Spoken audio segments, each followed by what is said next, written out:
Hey, it's Ryan. Thanks for watching the Board Game Journey, where you'll be joining me play 1,000 games. Now, today we are looking at Cartographers, which is a game I played way early on when I first started playing games. That's probably in the first 10 games I played. A buddy of mine recommended it, and I was like, yeah, sounds cool. I didn't know what a rolling right, flipping right even was at the time, so I dove in and took a chance, and I thought it was pretty cool. But, you know, it's been a lot of games happened since then, and I most recently found one that we're going to get into right now that I think might replace this. So let's hop in. So one perspective I'm getting and playing so many games, which I'm closing in on 400 games now, is when you first play a game, especially it's the first type of its genre, you've never seen the mechanic before, you definitely have these rosy glasses on where it's just like, wow, that's the best I've ever seen it. And then you play a lot of games similar to it, and now you have something to compare it against. And what you thought was perfect, you realize, oh wait, it has some flaws, or it has some things that maybe hold me back from, tabling it more often. And with Cartographer, it has a few of those. And flaws aside, I'm starting to realize, what is the goal of the game? What am I trying to achieve? What kind of feeling, or I'm trying to satisfy for the group. Hey, do we want to laugh? Do we want to go for a party game? Do we want our brains to melt? Do we want to go for something more strategic? Or in this case, I find like the core of this game, what does it really boil down to, is you're filling out some graph paper and trying to be as efficient as possible.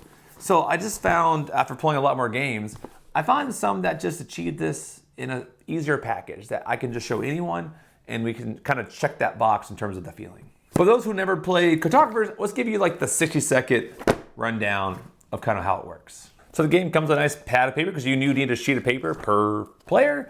Now this is one of those games where you can play as many players you want, because you're all doing your own thing and you're all just looking at the same resources. So you can play, 10 people, 20 people, it doesn't really matter, everyone can just play, which is kind of what sold me on the game originally. And then also I went ahead and eliminated mine, so technically you could just use these forever. I bought an eliminator, I have to use it. I know you know what I'm talking about. Once you buy an eliminator, you gotta eliminate something. So you will play this game over 4 rounds, and you'll score after each round. And this is one of those things that made it hard to explain to people, because you're gonna play round 1, which you'll flip the spring over, and you'll play A and B. So you're gonna score these 2 score criteria.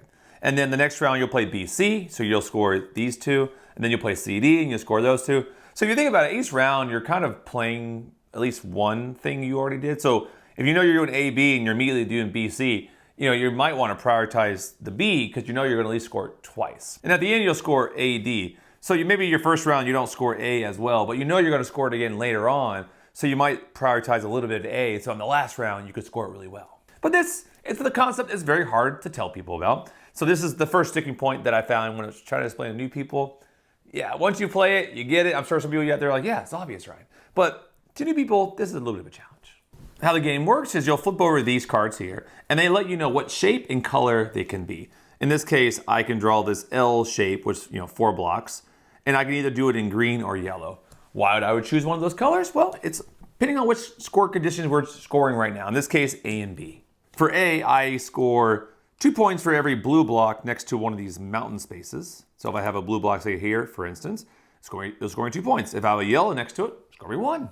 Pretty simple. See, I want to put the blue, but I don't have that option. So I can look ahead at the green scoring condition maybe, but for now, I'll just keep it simple. I'll do the yellow one, and I'll do an L. Now this pen has every color but yellow, so I'll just use black for yellow. And I'll go ahead and draw an L, say here. So I would draw L here, I would put the lines in to signify that is the yellow land, and that's it. So next up would be, this one would be a green one. I only have one choice in this case. Now with the green one, I don't really have that in my first 2 scoring criteria, so now I gotta think ahead. Like, okay, I know this green one scores 2 points if it's surrounded on all sides. So if I was to draw something green in here, right? Now this area, as long as I can fill in the blocks around it, then I can score the points for the green one. Now this continues. You keep flipping cards, and you go through different seasons. You'll score, like I said, A, B, B, C, C, D, A, D, and then whoever has the most points wins.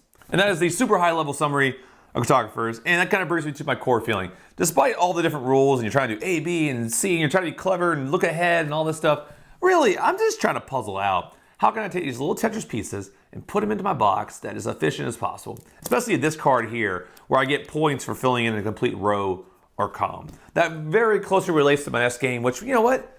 Let's go ahead and get into it now. Tedoku.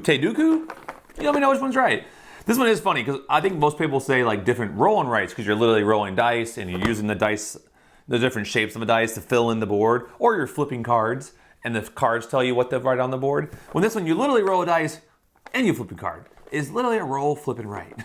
Yeah, just like Cartographers, this one comes with a pad of paper, but I went ahead and laminated them. You know how I do. Lamination for life, baby. So I'm set for a while. And I realized a lot of these games have these markers, and this doesn't come with markers, by the way. It just comes with pencils. But I bought these on Amazon. I bought like a 50, 100 pack for like very cheap. So I figured, I have these markers. I like them. They make traveling. This is a good travel game for me. Even the box is small enough where I could throw in a bag. Or I could just toss the cards, and I'm good to go as well. Or in the dice, keep it the dice. So we're breaking this down pretty darn easy. So we'll take one of the lamination papers, pen, dice, cards. And I'm ready to, oops, they are facing the wrong way. 1 second. All right, crisis averted. Now I took some cards out, I don't know what they are. This game is not perfect information. Because in the deck, you either have a number, a letter, or a shape. I guess I could show you. There's a letter, there's a number, and there is a shape. These are the three things you're going to see. A number literally is across the top. It refers to the columns. The letters refer to the rows. And the shapes refer to these 9 different blocks. The game sort of breaks down into 9 blocks. And within the 9 blocks are 9 tiny blocks.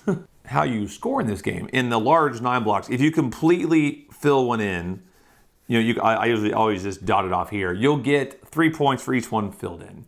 And then each row or column you get in, you'll get a point. So if I fill this whole row in, I get a point there. I fill this whole column in, I get a point there. If my game ended there for some reason, I would get 3, 4, 5. My total score would be 5 points. Well, there's some bonus points we'll get into in a second. In this game, each turn is going to feel very similar because they are. You roll the dice, you get a shape, and then you flip a card, and you get where the shape has to at least touch 1 block. In this result, I had to draw one of those straight lines. They're always 4 blocks, so this case is a 4-block line. And it has to touch at least this shape right here. Now, I can touch it any way I want. I could be across the whole thing. I can just touch 1 block. It's up to me. And that's part of the puzzle. You're trying to fill this in, like I said, efficiently as possible. In this case, just all of it. So I need to put this shape, which is a 4-block straight line, into this spot here. Now, I just have to have 1 piece of it touching. So as long as I have, say, 1 block touching it, or I could even have more than 1, it doesn't matter. As long as there's 1, I'm good to go. So I will just choose to do maybe here. This is why I like using the markers, because I can quickly fill in this. With the pencil, it takes a little bit long, but now I filled it in, and that's my turn. That's it. Now you would flip another card, which in this case, A. The dice gets rolled. I did a line again. Okay, a line again. So A is here. Now I could just go across the top, but maybe I'll be sneaky and I'll come down this way like that.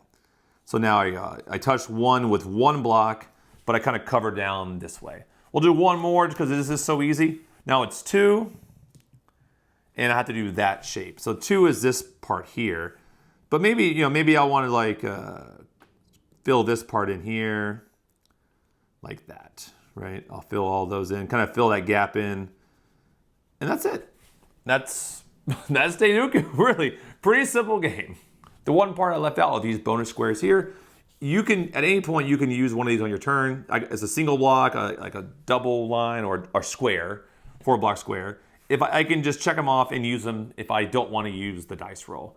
If I leave them, if I don't use them, I get 2 extra points. So you can technically get 6 points if you don't use them all, but sometimes they are nice to use because you just need that single block somewhere to fill in 1 gap you missed. So having taught this game and the other game to the people, this one's just way easier. As you can see, you roll a dice, you get a shape, you get a location, people pick this up right away and start playing. And you even have this other shape, which I didn't mention, which it just basically means wild. You can put it in any shape you want. So that comes up a couple times, you roll a wild, and now you get that freebie. You still gotta go in the location the card is in case you have to go B, but at least you can kind of put any shape you want. But this game is literally boils down cartographers to this pure essence.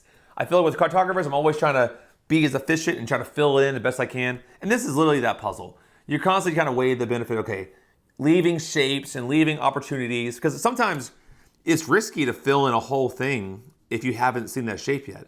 Because if that shape comes up, you're out of luck, you can't use it. So you kind of have to leave little holes certain places, so that way, if something does come up, you can then fit it into those spots. So boom, there we go. So what do you guys think? Which one are you guys gonna want to play more? Are you going back to the classic Cartographers? Or are you going to try this new game, Tedoku? Give it a try. Leave a comment down below what you guys think. I think at this point, I don't like making any rash decisions. I'm not getting rid of this game quite yet. I think it'll stay in my collection, but don't be surprised in a later video if I see getting rid of a bunch of games. This might make it in there or not. I feel like I'm just secretly hoping that after we play a lot of these, more, I'd say, easy entry-level roll and writes, that someone wants to try something a little bit crunchier, but in the same genre. I'm like, ooh, I might have a game just for you. It's a small enough box. It kind of just sits in the corner right now, so it isn't doing any harm. So I don't see any risk in getting taken away too soon. But as I say that, I'm sitting here thinking right now, if I was to leave tomorrow, which game I'd throw in my bag? I mean, this is just a lot easier to bring with me. I think it literally can fit into my back pocket. I'm not comfortably sitting down, but I could fit it if I need to walk around. So thanks for watching. Please subscribe, leave a comment, all that good stuff. I love to hear from you guys. And you guys supporting the channel really does mean a lot for me. And to the next video, take care.